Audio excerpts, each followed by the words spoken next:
Baik, Assalamualaikum warahmatullahi wabarakatuh. Tapi pun, salam dari Lampung, Bapak Ibu sekalian. Perkenalkan, saya Mahendra Pratama dari Home Desk Prodi Teknik Informatika S1 di Universitas Lampung di Fakultas Teknik juga. Pada video ini saya akan menyampaikan pembelajaran dari mata kuliah semester 6 yang ada di kami di Prodi Teknik Informatika yang berjudul mata kuliah adalah User Experience, yang dimana dihadiri sesuai dengan siakat kami itu ada sekitar 30-an mahasiswa. Itu saja, terima kasih Bapak Ibu. Salam. Baik, Assalamualaikum warahmatullahi wabarakatuh. Waalaikumsalam. Hari ini kita akan membahas tentang user experience. Kemarin dengan Bu Ana ini sudah masuk mendekati dosen. Kita akan membahas di pertemuan ke-15 tentang rancangan UX. Ya. Rancangan UX berbasis mobile atau web.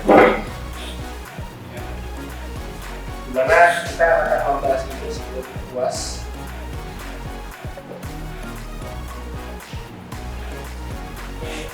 Langkah-langkahnya sebenarnya untuk mengembangkan sebuah aplikasi ya, adalah yang pertama dilakukan penelitian terlebih dahulu. Apa yang mau dibutuhkan, apa yang dibutuhkan ya. Dilakukan penelitian berupa identifikasi, terus kemudian analisisnya, lalu kemudian feedback setelah dari mengumpulkan hasil analisis, misalnya dalam berupa kuesioner atau menggunakan observasi dan sebagainya.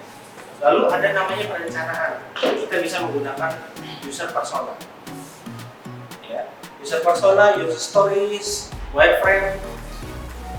Selanjutnya baru kita masuk ke dalam desain.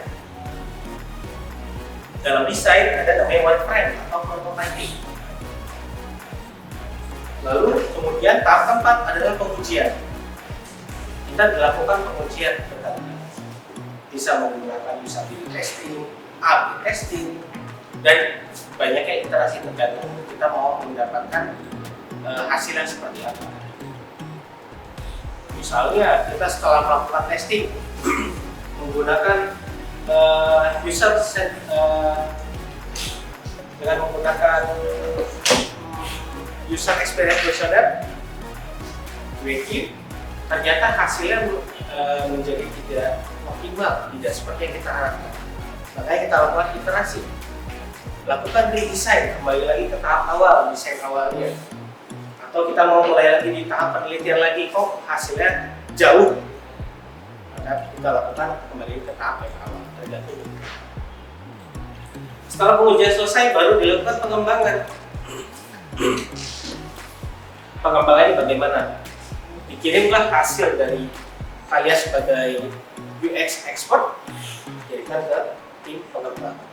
Baru dilakukan peluncuran dan pemeliharaan, atau sebutannya kita namanya launching. Live. Itu awalnya. Ya. Dalam user experience ada yang dikenal namanya UX design approach.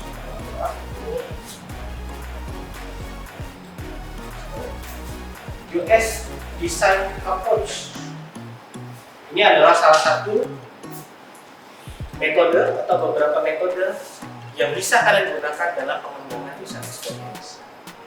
Ya. Kalau tanpa adanya user experience, apa yang terjadi? Ya, silakan.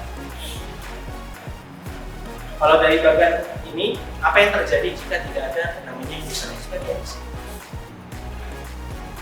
Ya, silakan. Tanpa adanya user experience tidak ada, misalkan kalau user experience itu mengacu pada kebutuhan user dan sebagainya. Tanpa kita teliti lagi adanya user experience, maka kita nggak akan tahu tuh Pak, bagaimana kebutuhan si user itu. Maka aplikasi itu akan terus stuck dalam proses research. Salah satunya itu Ada lagi yang berpendapat? Silakan.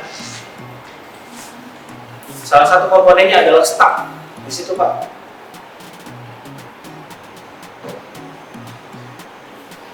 Apa kerugian yang dihadapi oleh investor jika tanpa user experience, ya, tanpa user experience, misalnya sini ada tas, dikirim ke programmer.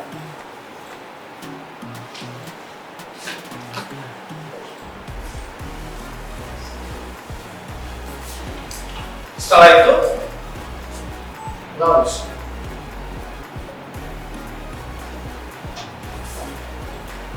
Kita launch atau deploy. Jika ketika tahap launching itu terjadi error, bug dan sebagainya, yang perlu dilakukan apa? Hire lagi programmer untuk menyelesaikan.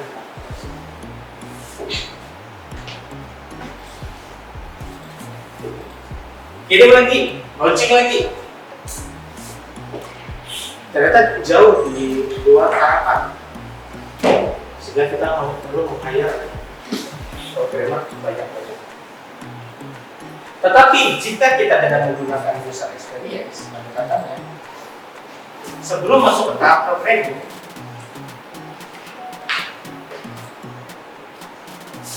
kita kirimkan dulu UX design. Karena dalam UX design ini ada namanya testing, prototyping,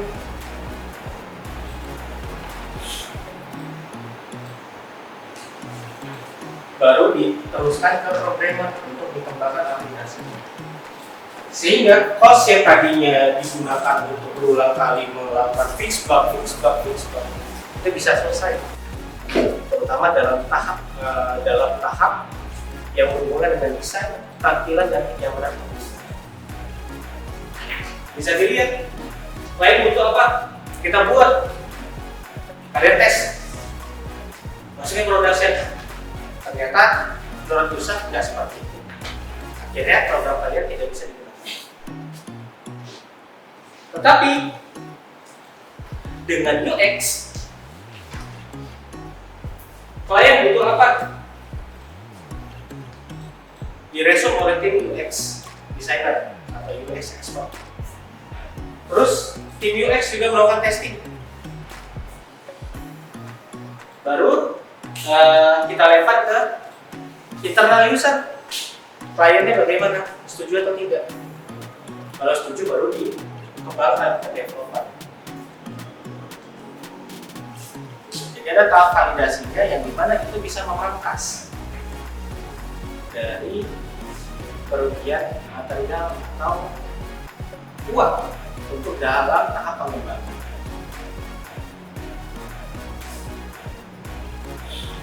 Ibarat kata besar di awal daripada besar di akhir. Dalam UX design approach ada beberapa pendekatan atau metode yang bisa kalian gunakan.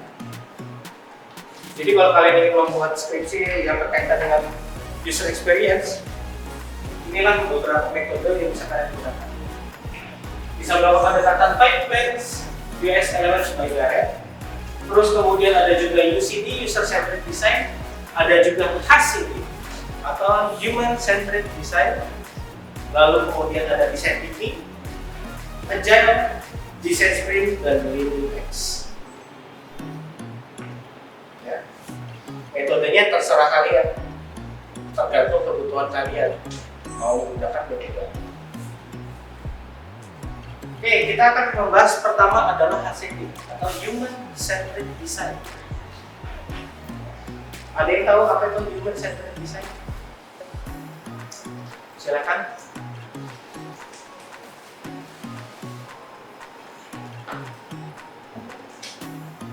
Pak, tadi ada HCD, ada UCD juga.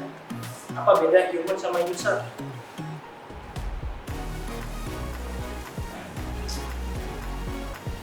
Ayo, ada yang mau berpendapat?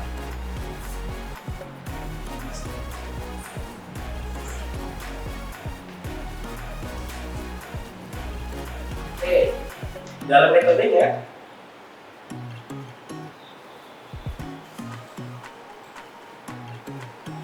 tahapannya human centered design ada 3. Tahapan besarannya ada 3. Yang pertama itu adalah inspiration.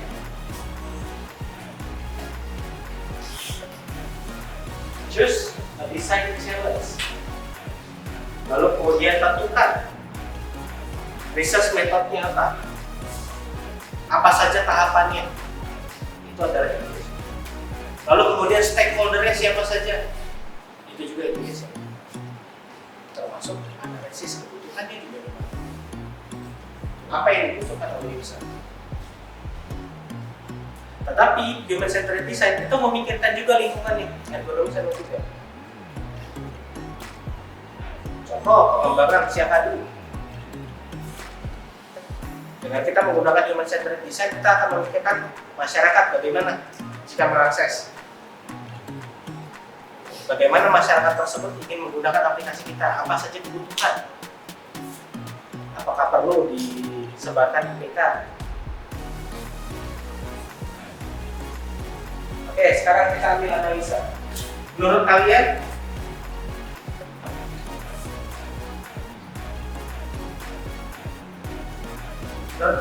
dalam siakad atau siakadu atau sistem informasi akademik, kita ambillah sekolah deh.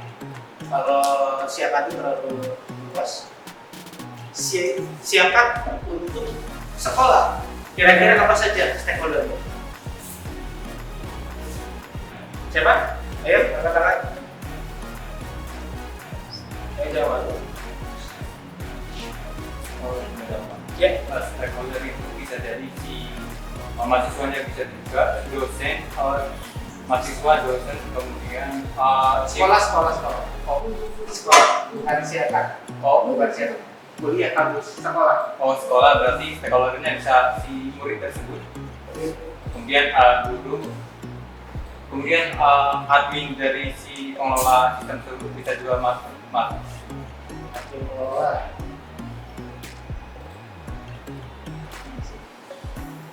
Terus orang tua butuh nggak? Monitoring. Orang tua. Siapa lagi?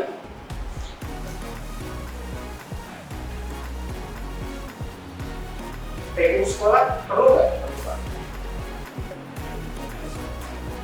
PU sekolah. Terus siapa lagi? Alumni itu masuk. Alumni.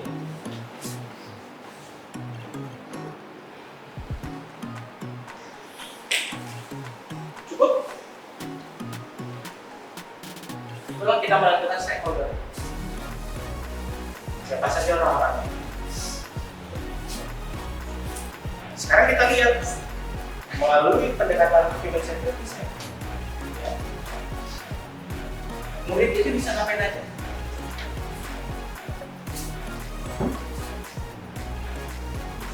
Murid perlu mengisi KRS kan? Ya. Bayar SPP? Enggak perlu. Itu dari orang tua. Dari orang tua. Oke, kasih ke murid. Ya. Jadi murid perlu bayar itu nggak SPP nggak?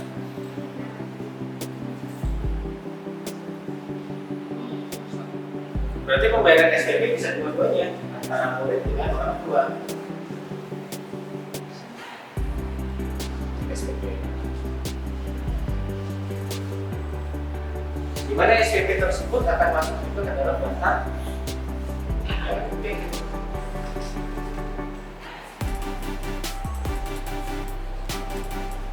Jadi dalam human centered design kita akan memikirkan kira-kira dalam sebuah proses bisnis tersebut berkorelasi dengan apa saja. Pada intinya semua metode yang saya sebutkan tadi itu sama. Yang membedakan adalah prosesnya. Ya. Terus kemudian ideation. Kalian mau menambahkan ide apa? Pak, selama ini pembayaran SPP-nya masih manual. catat di kertas, saya mau pakai QRIS. Pakai QRIS langsung terkoneksi dengan bank. Monggo silahkan. Itu ada ide kalian.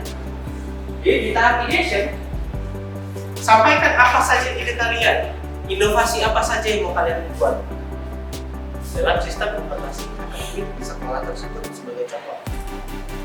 Ya. Lalu kemudian setelah kalian tuangkan dalam ide, tuangkan dalam bentuk prototyping. Prototyping ada berapa macam? Prototyping ada berapa macam? Silakan.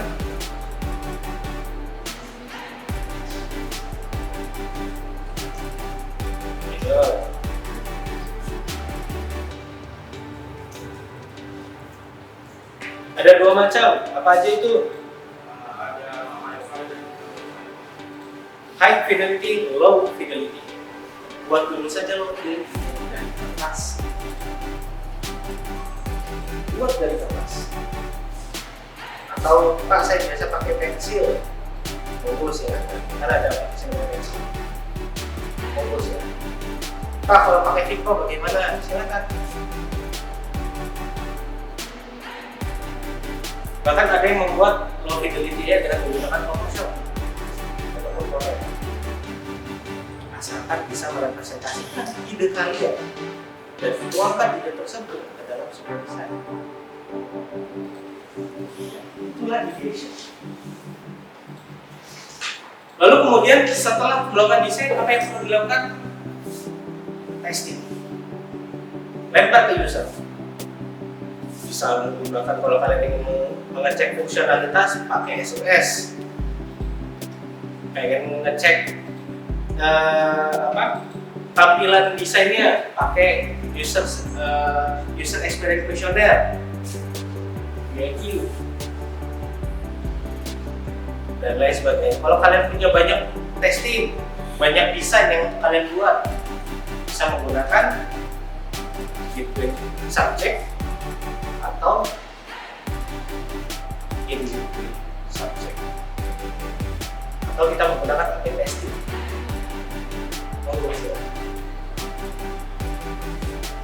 Terakhir, dimasukkan ke dalam tahap implementasi. Bagaimana implementasi?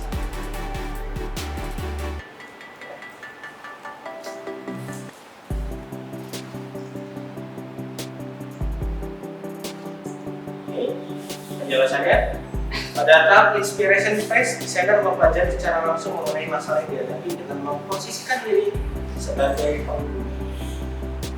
Itulah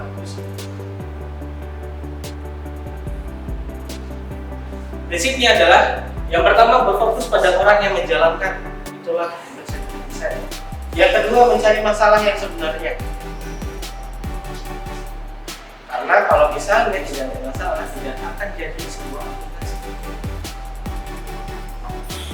Masalah dan sederhana apa yang tadinya manual mau digitalisasi. Tidak boleh.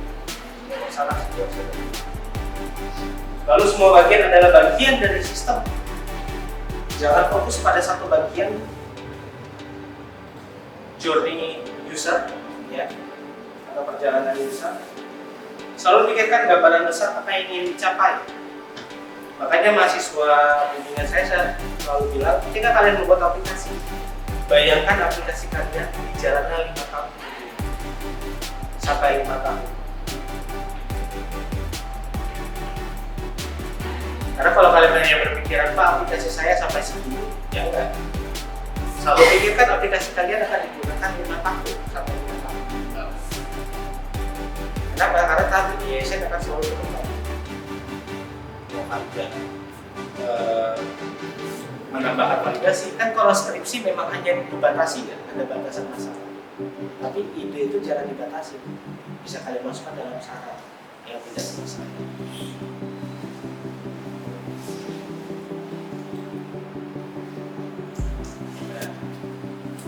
Ini kasusnya. Human-centered design adalah desain berpusat pada manusia dalam proses menciptakan sesuatu berdasarkan karakteristik, baik secara umum dan berfokus pada keadaan psikologi dan persepsi manusia. User-centered design adalah desain berpusat pada pengguna yang lebih spesifik. Ya. Juga memperhitungkan status sosial, tingkat pendidikan, latar belakang profesional, faktor sosial yang berpengaruh dan lingkungan dari target. Jadi kalau secara global, human-centered design adalah satu gambaran yang besar dengan tingkat pengujian yang besar. Ya. Sedangkan user-centered design, kalian hanya fokus terhadap user. Jadi kalian bisa mengumpulkan data-data itu bisa langsung ke muridnya dulu. Silakan. Gurunya gimana? Oleh user-centered design. Siapa yang akan menggunakan di akhir aplikasi kalian nantinya, itulah target kalian. Jadi harus melihat kebutuhan dari masing-masing user. Sedangkan human-centered design, kalian bisa berspekulasi. Cukup melakukan observasi itu tidak cukup. Observasi, oh ternyata boleh seperti ini. Maka kita harus terjun langsung. Selanjutnya kita masuk ke dalam desain thinking. Desain thinking adalah suatu metode yang dimana kita mengedepankan bagaimana perspektif desainnya. Mulai dari tahap B, yang pertama adalah estatis, lalu define, begin, prototype, dan juga test. Ya. Empatis, kita mempelajari, ya. Mempelajari bagaimana user tersebut. Di tahap inilah lakukan analisis apa yang lalu siapa saja yang harus kita layani. Lalu define, kita tentukan apa saja yang mau dilakukan dalam aplikasi tersebut. Mungkin ada banyak masalah di instansi tersebut, misalnya di departemen sosial misalnya, atau di BPS, pada pusat statistik, ada beberapa masalah. Tapi di bagian define, kalian tentukan hanya mengambil sebagian saja untuk yang bisa kalian selesaikan. Dengan catatan, yang kalian selesaikan itu berintegrasi dengan layanan-layanan lainnya agar bisa juga berkomunikasi. Ya. Kemudian again, melakukan brainstorming. Benar nggak seperti ini? Sesuai nggak dengan stakeholder terkait? Jadi sebelum kita melakukan desain, kita lakukan brainstorming dulu, penyamaan persepsi. Persepsi kita bersama belum antara yang melakukan desain dengan stakeholder. Banyak kejadian ketika di perusahaan-perusahaan diberikan vendor, ya, mas saya ingin buat aplikasi seperti ini, saya ingin buat seperti ini. Bagaimana ya? Tahapannya bagaimana Pak? Oh, kita ada SOP, cuma dikasih kertas biasanya, kita suruh menerjemahkan tanpa kita tahu apa saja yang dibutuhkan. Ketika kita melakukan desain sudah jadi, tidak melakukan brainstorming, mas ini salah. Yang perlu dilakukan lagi apa? Redesign.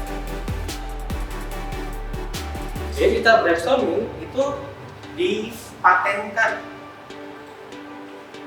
apa saja yang mau kalian buat, apa saja kebutuhan. Yang paling sering terjadi itu di bagian formulir dan data yang akan dibutuhkan. Dalam SOP memang jelas, ternyata begitu kita jadikan ada data-data yang dibutuhkan tapi tidak masuk dalam SOP. Banyak kejadian. Jadi perlu dilakukan brainstorming. Setelah dilakukan brainstorming, baru dilakukan prototyping. Dilakukan prototyping dengan menggunakan low fidelity Pak, kalau saya tidak menggunakan low fidelity langsung high fidelity bagaimana? Tidak masalah. Karena sekarang di Figma itu seperti men-skip ya.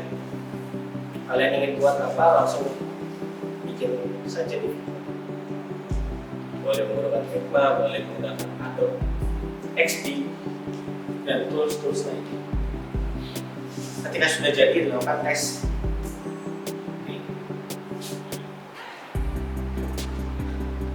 Dan ini dilakukan berulang-ulang kali sampai mendapatkan hasil yang kita inginkan. Itulah desain. Sampai sini ada pertanyaan, silakan.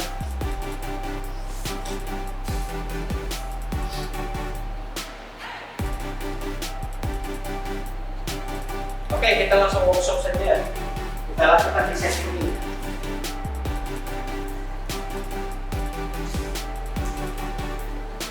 Kita lakukan desain ini. Ya. Bayangkan kalian akan membuat sebuah aplikasi mobile yang berisikan pendaftaran siswa sekolah. Ini kembali lagi ke sekolah. Pendaftaran siswa sekolah. Apa saja tahapannya? Silakan.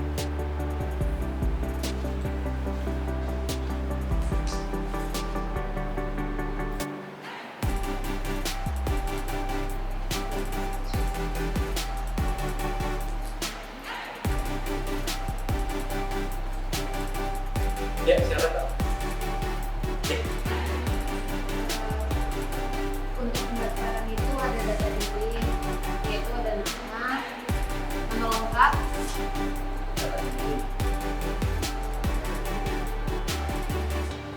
Apa nama? nama, tempat tanggal lahir,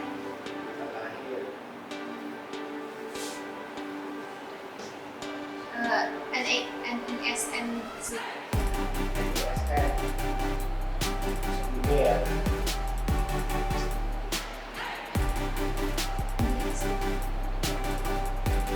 alamat.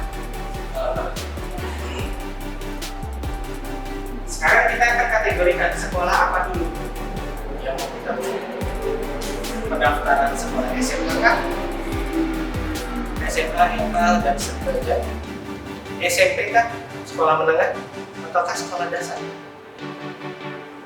Karena itu akan menentukan psikologis user. Ada sebuah paper yang menyatakan semakin tuanya usia maka kita akan melihat tulisan semakin besar, semakin baik.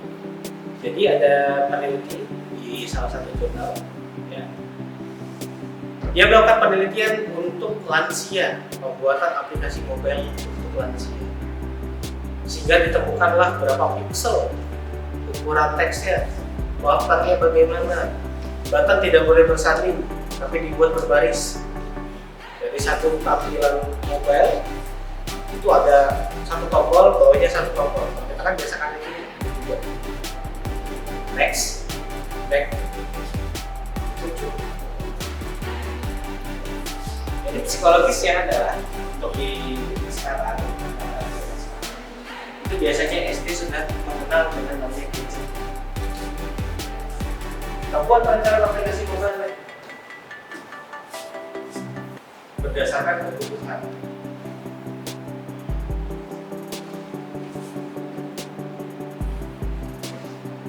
Di sini ada nama, terus kemudian TTL, tempat tanggal lahir, lalu NISN, lalu ada alamat. Nama tempat tanggal lahir, alamat bisa bisa nggak perusahaan tersebut mengintegrasikan atau ada SOP MOU dengan Isdukcapil? Kalau ada, dan kita masukkan NIK berdasarkan KK. Dan secara otomatis langsung terisi. Jadi semakin mudah user dalam melakukan registrasi, semakin nyamanlah pengalaman. Berarti formnya dari yang tadinya isi manual, nama, TTL, MISN, alamat, itu langsung diubah.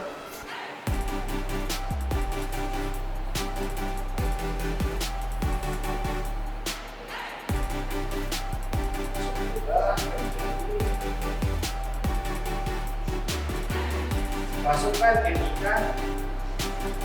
dan nomor KK. Karena di KK ada NIK ya, ketika anak baru lahir itu pasti akan diberikan NIK oleh istri. Dan NIK tidak berubah. Jadi cukup masukkan NIK dan KK, maka bisa dapat kita semua informasi. Apakah sesuai atau tidak? Jika iya, ya tinggal dapat nama, tempat tanggal lahir, dan alamat. Kalau misalnya sekolahnya menerapkan zonasi, justru lebih mudah, bisa ketahuan. Jarak antara sekolah ini dengan ini tidak masuk dalam zonasi, langsung dipegang. Kenapa harus dicocokkan dengan Disduk Capil nama dan tempat tanggal lahir? Kenapa? Ada yang tahu?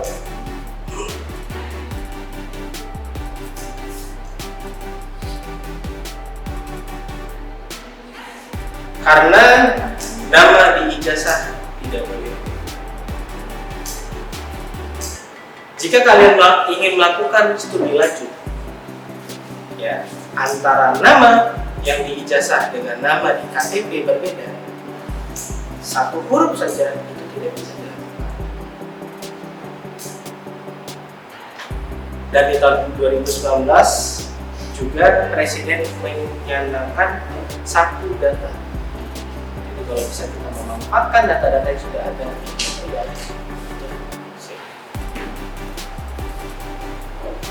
itulah masuk dalam tahap GSN ya. Jika kalian mau integrasi Pak dengan ini, jadi datanya mudah. Begitupun juga dengan pendaftaran rumah sakit. Daftar rumah sakit bagaimana?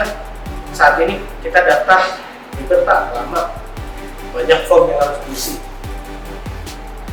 Tapi sebenarnya kalau kita integrasikan dengan eKTP, tinggal scan saja eKTP.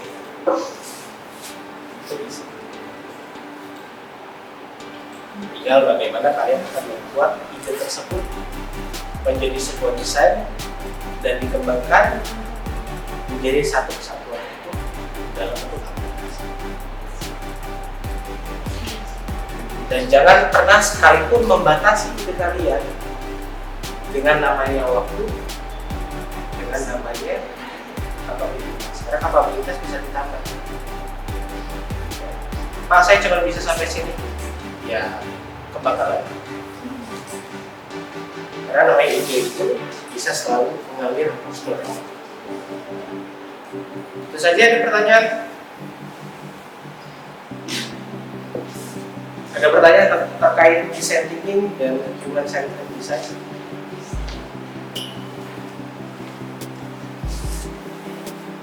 Ya, silakan. Mengenai setting dan juga user centered design.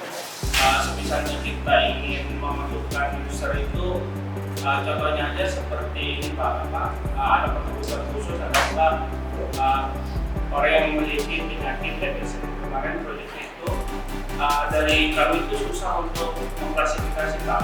Kan misalnya kalau user khusus ini ada jenis kecacatannya apa gitu, misalnya mata atau lain-lain.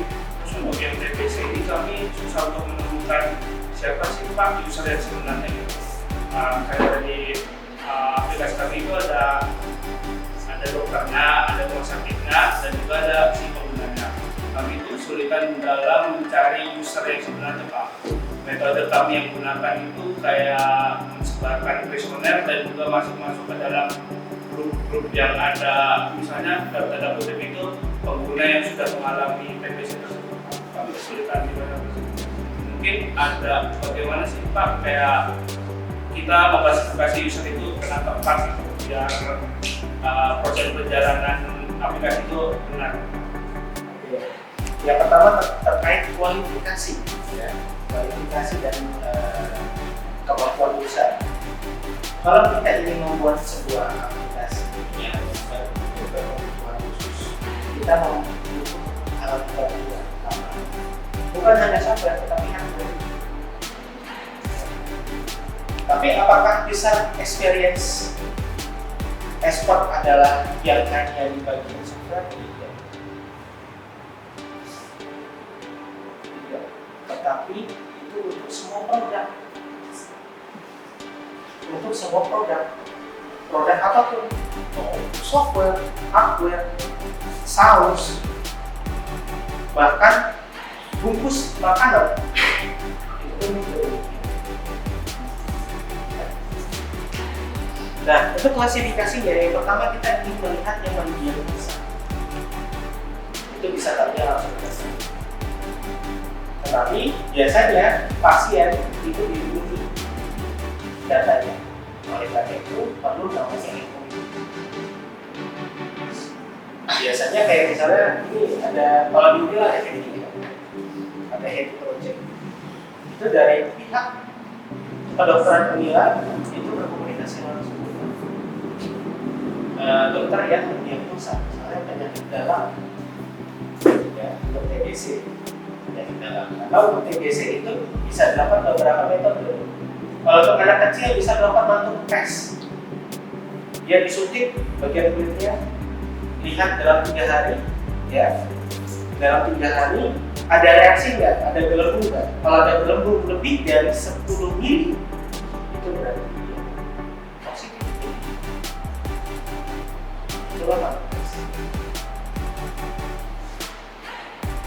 Ada juga yang menggunakan lab, masuk ke lab. Lab dari mana? Rumah sakit yang sama atau tidak? Kalau beda rumah sakit berarti ada print-out-nya. Print-out-nya diserahkan ke rumah sakit, berarti rumah sakit juga punya data. Jadi selama kita bisa mengintegrasikan data-data tersebut, kita bisa mengklasifikasikan.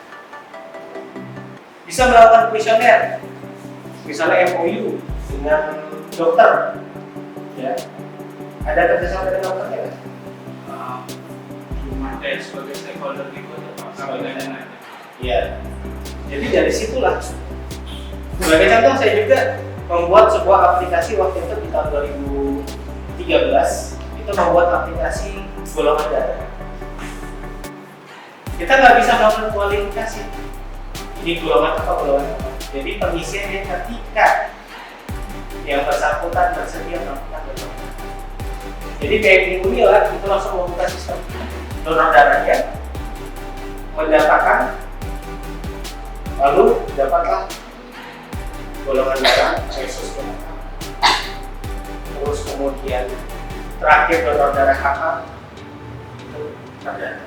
Karena kalau nggak salah ingat, kalau ingin donor darah itu harus 6 bulan sekali.